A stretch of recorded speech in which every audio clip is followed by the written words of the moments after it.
Welcome back to my channel. ఈరోజు అయితే డిఎస్ఎల్కి తీసుకెళ్తున్నాం అనమాట పిల్లలకి. ఎప్పుడు స్కూల్స్ స్టడీస్ స్పోర్ట్సే కాకుండా ఇలా కొంచెం డైవర్ట్ చేస్తుంటే వాళ్ళ మైండ్ అనేది గేమ్స్ మీద కూడా మంచిగా స్పోర్టివ్గా ఆడతారనమాట. వాళ్ళ మైండ్ కూడా మంచిగా షార్ప్ అవుతుంది అనమాట. సో డిఫరెంట్ గేమ్స్ ఆడడం వల్ల వాళ్ళకి మంచిగా మైండ్లో కొంచెము మైండ్ అనేది ఎక్కువ యాక్టివ్గా అయ్యి కొంచెం వాళ్ళకి వేరియేషన్స్ కూడా అర్థమవుతూ ఉంటుంది అనమాట. అంటే ఈ గేమ్లో ఇలా ఉంటుంది, ఈ గేమ్ ఇలా ఉంటుందని.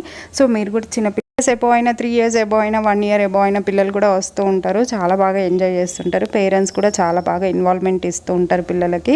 సో మోటివేట్ చేస్తూ ఉంటారు, ఆడిపిస్తూ ఉంటారు. చాలా బాగా ఎంజాయ్ చేస్తారు. పేరెంట్స్ కూడా చాలా బాగా ఎంజాయ్ చేస్తారు. అలానే పిల్లలు కూడా చాలా బాగా హ్యాపీగా ఎంజాయ్ చేస్తారనమాట. సో ఒక పిల్లల నుంచి ఒక పిల్లలు చూసుకుంటూ కూడా మంచిగా ఎంజాయ్ చేస్తారు. అలానే ఇంట్లో కూడా కొంచెం మనము పిల్లలకి ఇలా నేర్పిస్తూ ఉండాలి. వాళ్ళ బట్టలు ఫోల్డ్ చేయడం కానీ ఇలాంటి కొన్ని పార్టిసిపేషన్ చేస్తుంటే వాళ్ళకి కొంచెం మైండ్ అనేది డైవర్ట్ అవుతుంది అనమాట. So please do subscribe to my channel. Thank